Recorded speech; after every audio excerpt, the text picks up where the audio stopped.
What's up, y'all? It's Tisha the Diva, and this is for my ladies. This is my podcast where amazing things happen and we get to talk, discuss, and celebrate real women of color. This is for my ladies is just for you. This podcast is a place where I get to highlight not only my life dreams and goals, but yours too. I believe I was called to create a platform for myself to express not only my thoughts, but those of other women that's unfiltered and untamed.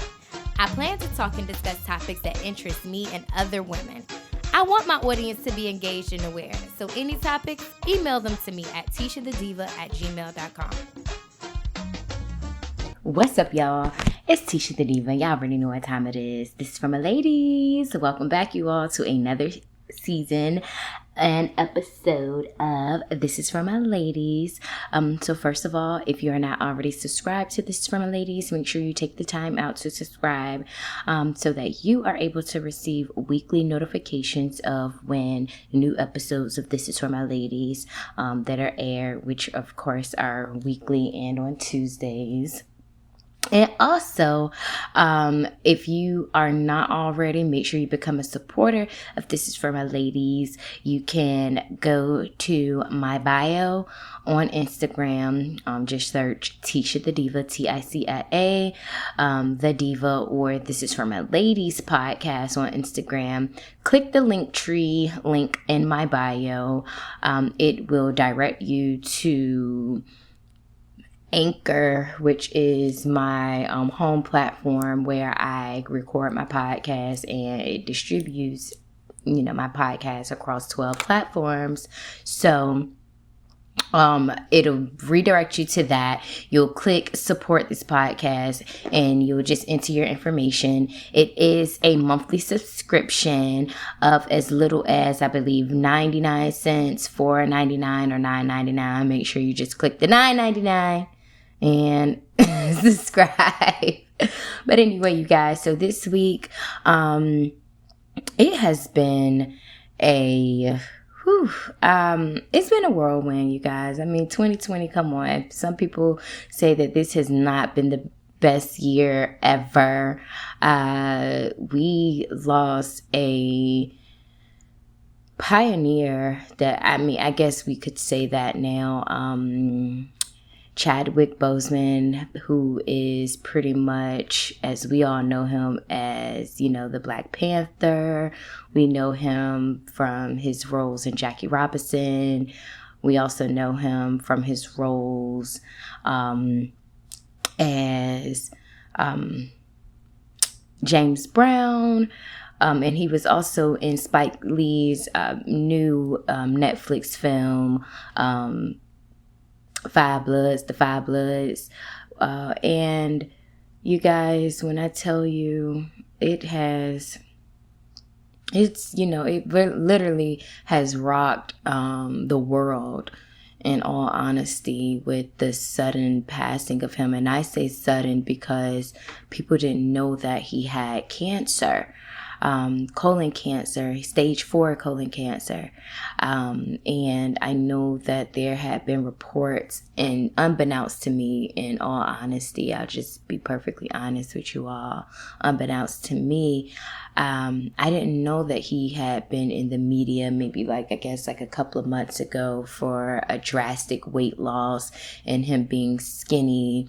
And, I did see on the Shade Room, Jess with the Mess, Jess Hilarious.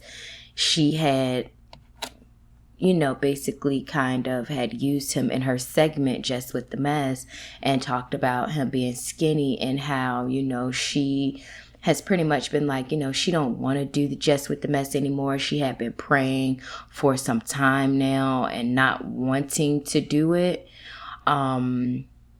But, her fans like it, so that's why she continued to do it. But, she just said that it was starting to take a toll on her. I guess the backlash that she's receiving, and plus something when you talk about somebody being so skinny, but, they have a illness, a life-threatening illness and disease that literally could take them out. And I think that kind of really hit home for her, because she did talk about Chadwick Boseman and his,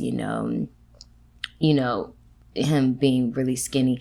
I didn't even know that, again, like I said, I didn't know that he had been in the media for being skinny, and that he had even deleted photos off his Instagram because, you know, people were really, really taking notice to his drastic weight loss. And now I guess for a lot of people who did notice, it does make sense that, you know, he was severely battling stage 4 cancer. And a lot of people has prided him for, you know, his strength and courage to have put out film after film after films battling stage 4 cancer.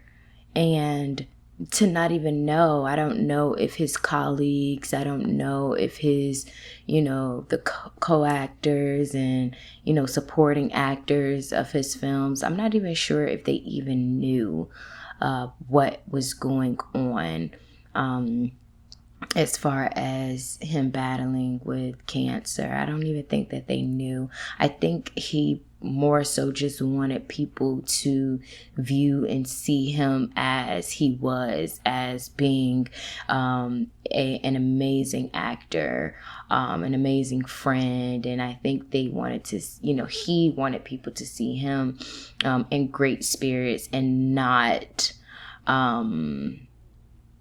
as hopeless and helpless.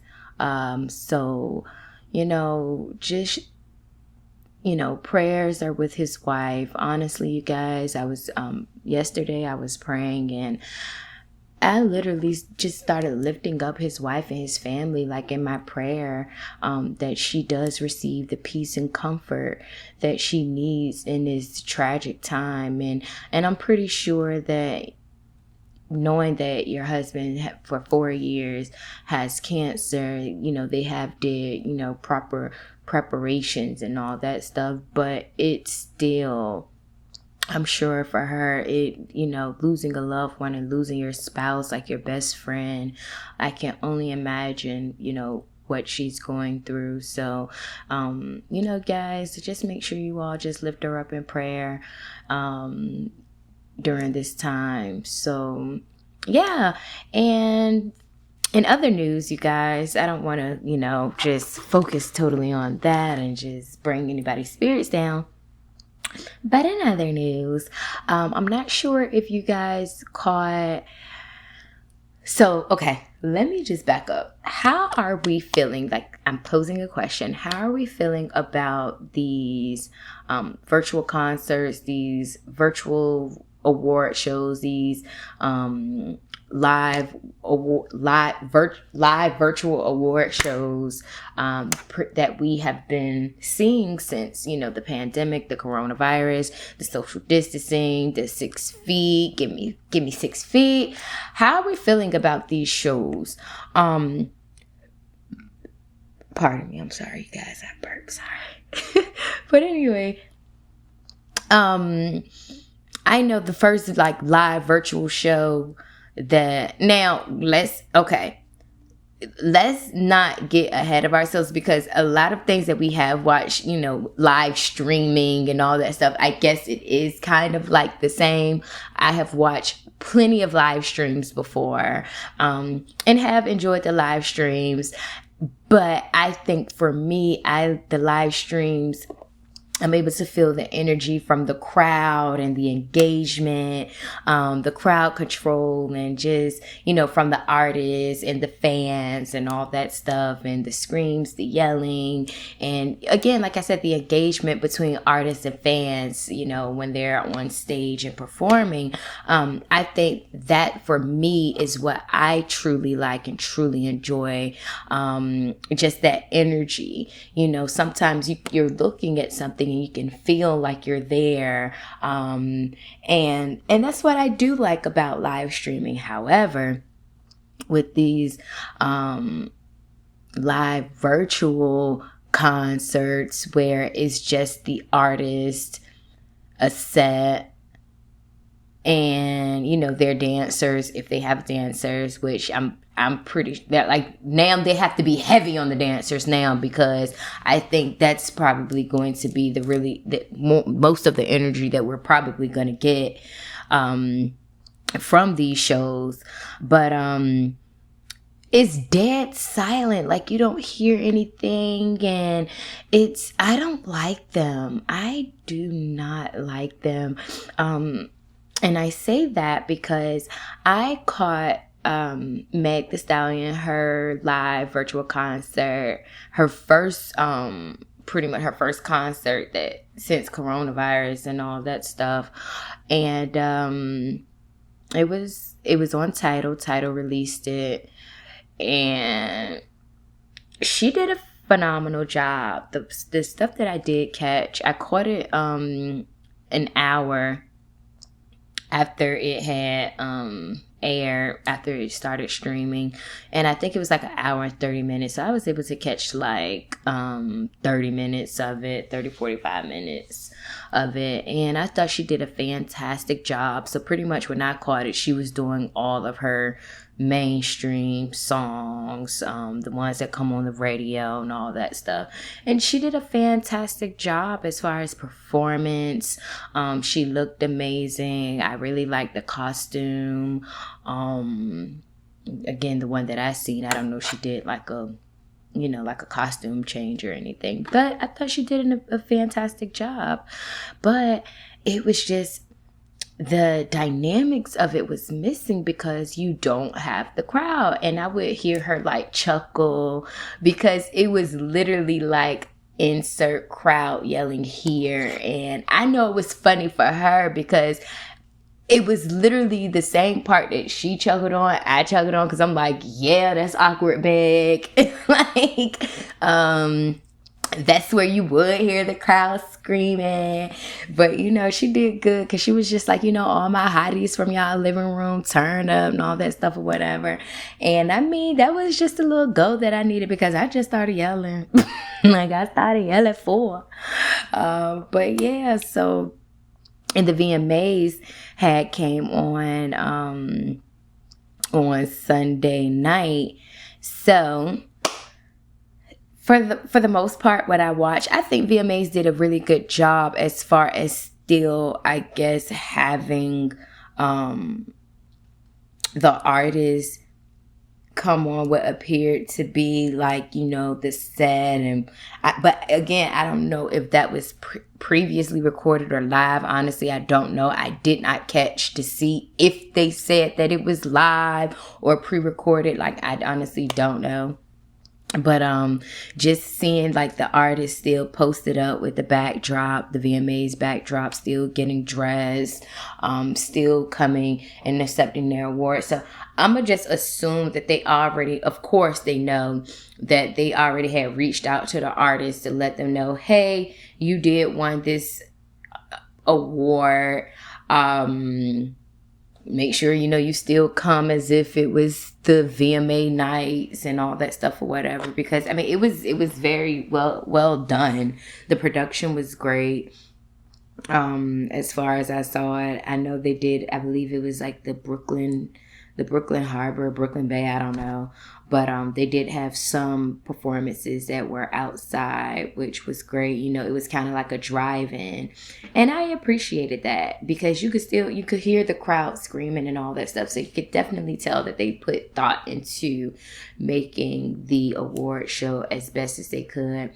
And it was pretty decent. It was pretty decent for what I saw.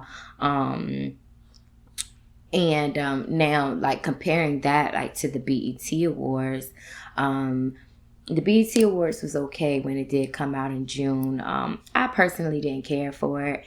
It just felt like I was watching videos, which I feel like BET probably was just like, here's the budget, here's the money, and submit, your performance to us so that we can play it and all that stuff or whatever. So I feel like that's how that went.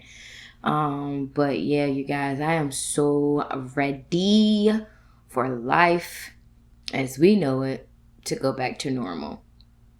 But what's normal anyway? At this point,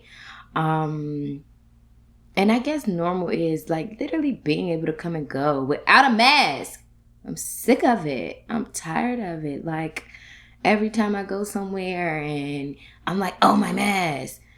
I'm tired of that. I'm tired of feeling like I am slightly losing my breath because, the mask is not giving me as much oxygen as I need and all that stuff. So I'm trying to take little breaths, short, steady breaths. But I can't wait for life to go back to normal. And I guess I won't. Because I'm in a different place, because I'm in California, and I feel like California is taking this coronavirus and this pandemic and safety more serious than I can say as far as Virginia. There's definitely a comparison. I don't think Virginians are taking coronavirus and, or the pandemic or whatever is going on now as serious as they are out here in California. I feel like California is doing an amazing job as far as mandating masks and all that stuff or whatever. Whereas I know in Virginia, people, y'all, still partying it up, still couch surfing, still driving a boat, sharing bottles, still just, doing them. Still just doing them. And I ain't gonna lie, I miss it. I be looking at like Instagram stories, be like, dang, I wish I was home. I want to go a party. But I also know that I do want to be safe because, again, we know that the counts now, honestly, again, I don't even know what the counts are, the statistics, the numbers. As far as what I'm seeing, I am seeing, people going out. Wait, Ocean Breeze is open now? Ocean Breeze is open. I know my sister took her kids out there.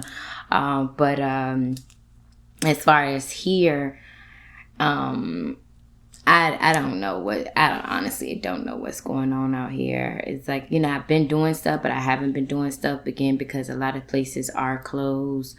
And even if they aren't advertising that they're open online, they might be open like in person, but maybe online it reads temporarily closed and all that stuff. And again, I told y'all, stuff is like not just up the street, up the road here in California. It's some stuff is like a drive, and granted, yes, you can just call and see if they're open and confirm if they're open and all that stuff. Yes, before you just take that ride to see. But a lot of places are closed, y'all. So I honestly, for real, I more so just being outside, being in nature, getting out, moving my body, stretching, y'all listened to my episode last week, Level Up. So, y'all know I've just been basically trying to move my body, get out, stay active and all that stuff or whatever. So I haven't really been doing much, like not much partying or none of that stuff. I did go to a birthday party with my friend. One of their friends celebrated a birthday, and just had a little kickback. So we slid through there, and it was cool. I think maybe we got there a little bit too late because when we got there, wasn't even no music on. Y'all know I had to walk through the door like I thought it was a party. Where the music at?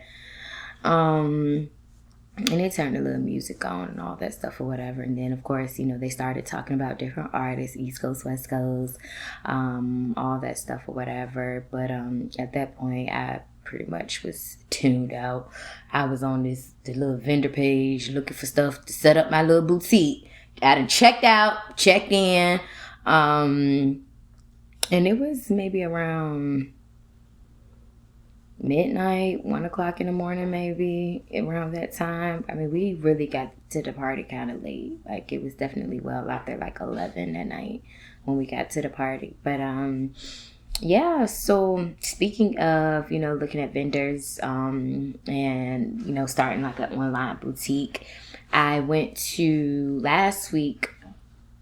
I went to the LA Fashion District and just went to some of the showrooms that are out there to kind of scope and scout different pieces, different items, what it is that I would like to feature, what I feel that people would buy and would like, and what would look good on me. But anyway, that was pretty cool. I was able to get like a lot of information, from a lot of the showrooms that I visited, and I visited quite a bit. But pretty much the only advantage, you guys, and it's not that, oh yeah, I'm out in LA, so I'm able to, like, honestly, the only advantage that I do have from anybody that is a well-established boutique or just getting started is I can go and pick up my shipment. That's the only advantage. So it's not like I get anything extra or able to do anything extra. It's just that I'm right up the street, so I could just go pick the stuff up or whatever. But in all honesty, what I had been trying to decide on is if I want to go ahead and purchase like a full inventory, or and just have, boxes and just stuff sitting and all that stuff. Because again, I'm in a shared space. So it would be literally me having to just create a space, more clearing out a space, creating a space, so that, stuff isn't, doesn't seem everywhere. And I mean, honestly, I would like to consider myself like a minimalist, like not in the sense of just, but maybe like a little minimalist. I don't like a lot of stuff. I don't like clutter, stuff just being everywhere. So I think it might be best to just figure out where I'm gonna put this stuff versus just, buying inventory, being inventory. So everything is coming together. Names for the boutique and different styles again. So but I'm excited about it. I've been working on it. Been working on it and all that stuff, and just figuring out how I want the website to go and all that great stuff. Now, I am still in the process of looking for employment, because again, it'll be more beneficial for me so that I'm able to meet people. So I think that's what of course, extra cash, another source of income, but also using it as a means of meeting people, meeting people from different cultures, different ways of life. And I need to make some friends, like just on period. I need to make some friends out here. And I definitely appreciate social media and connecting people together, because there are people who, like, I've probably been in like different, promotion groups, different stuff like on Instagram, and linking with people through social media and letting them know, like, hey, I'm out in LA, let's link, let's get together.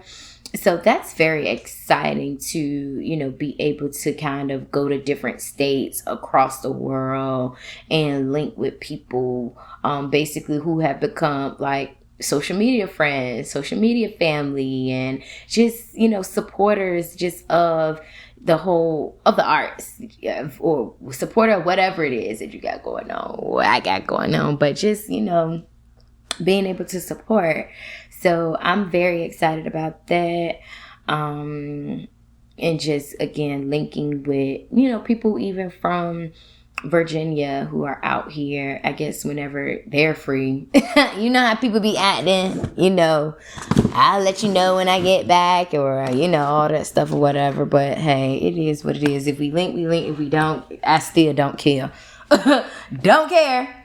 But anyway, and I think it also could be maybe, and now I'm not speaking about anybody's situation or anything, but, people come out to places like LA, searching for a dream, searching for something, looking for something.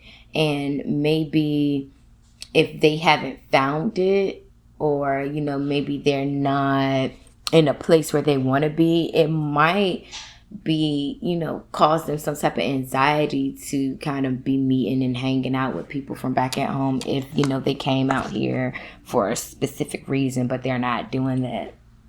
So, and again, I'm not speaking directly about anybody. I'm just, you know, saying in general. But, you know, maybe that just could be, you know, my thoughts on it. And you know, just a thought. Just a thought. But anyway, you guys, I brought this book, The Power of the Actor, the Chadwick technique, the 12-step acting technique that will take you from script to a living, breathing, dynamic character. So I just picked that book up on Amazon. Y'all know I am waiting for my critically acclaimed role as the notorious K.I.M. when they do her biopic.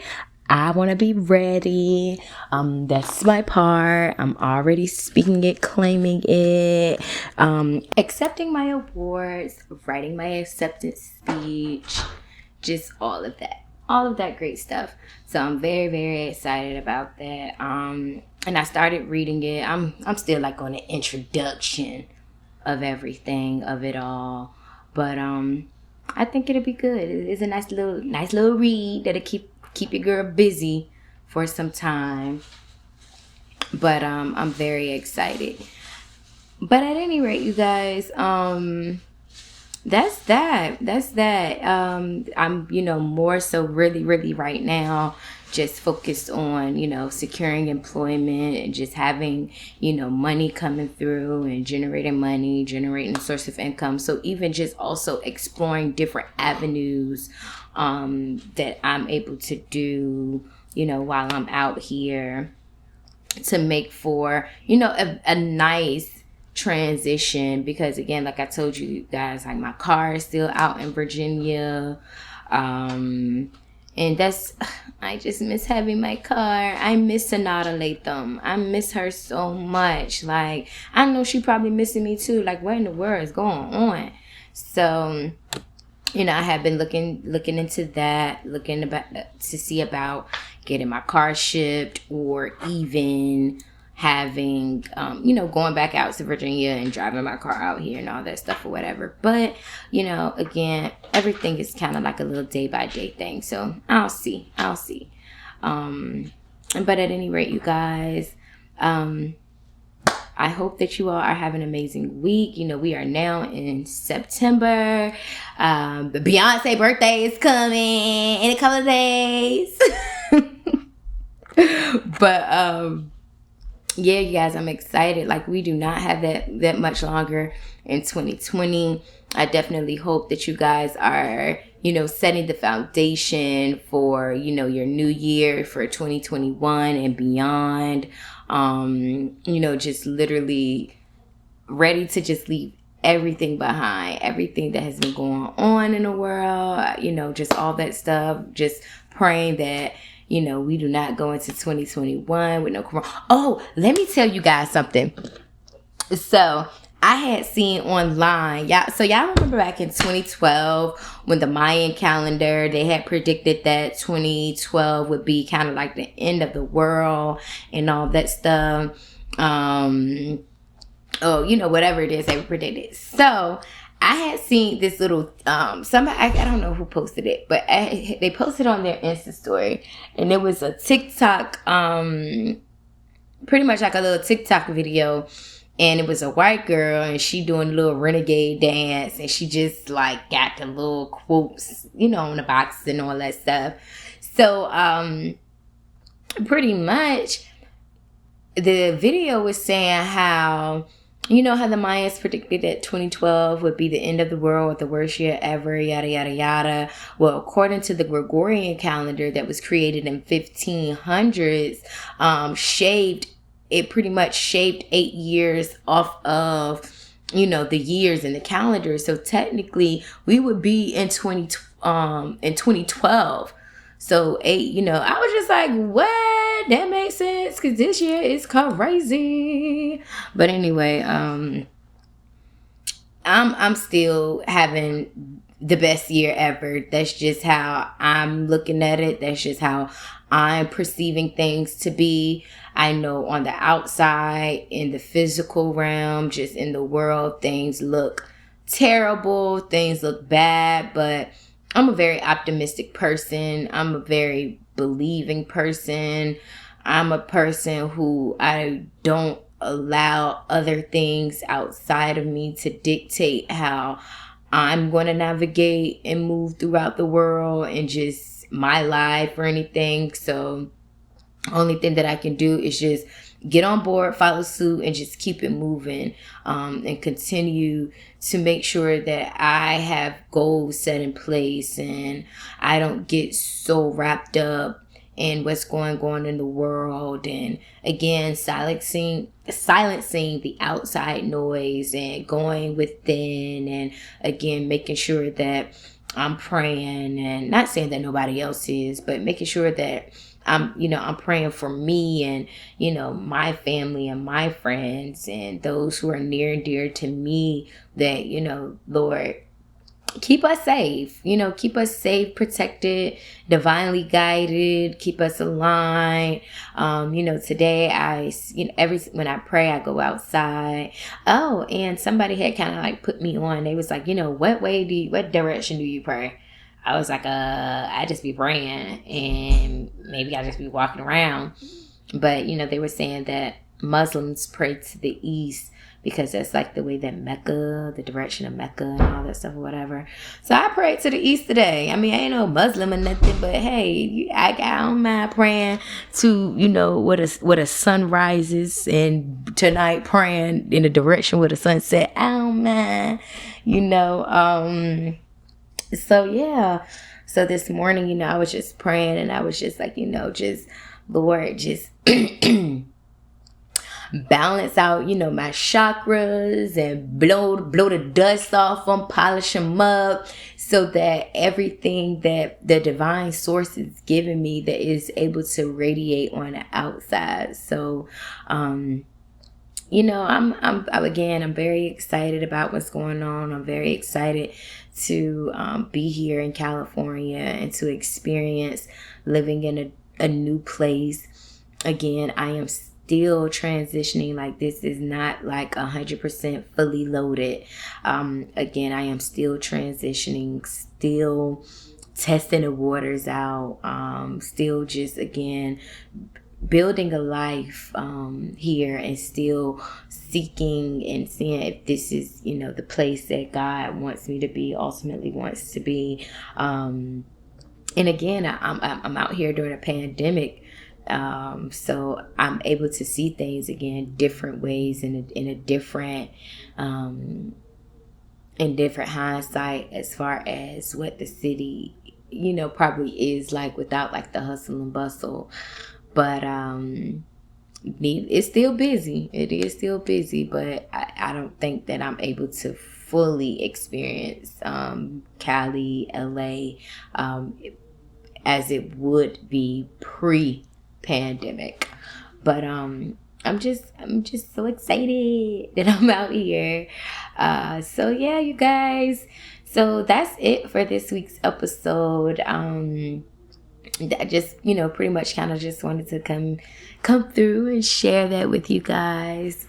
Make sure you again, like, subscribe.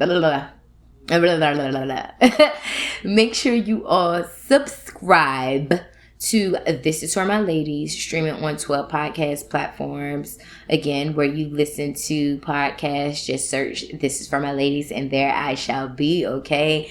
Again, make sure you become a supporter of this podcast. It is a monthly subscription as low as $9.99.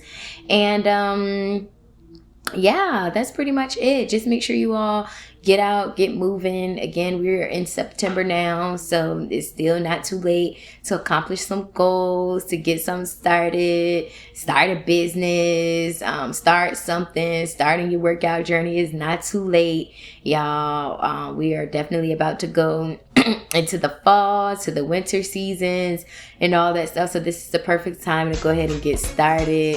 So yeah, you guys, that's it for me. I'm Tisha the Diva. This is for my ladies, and I am out.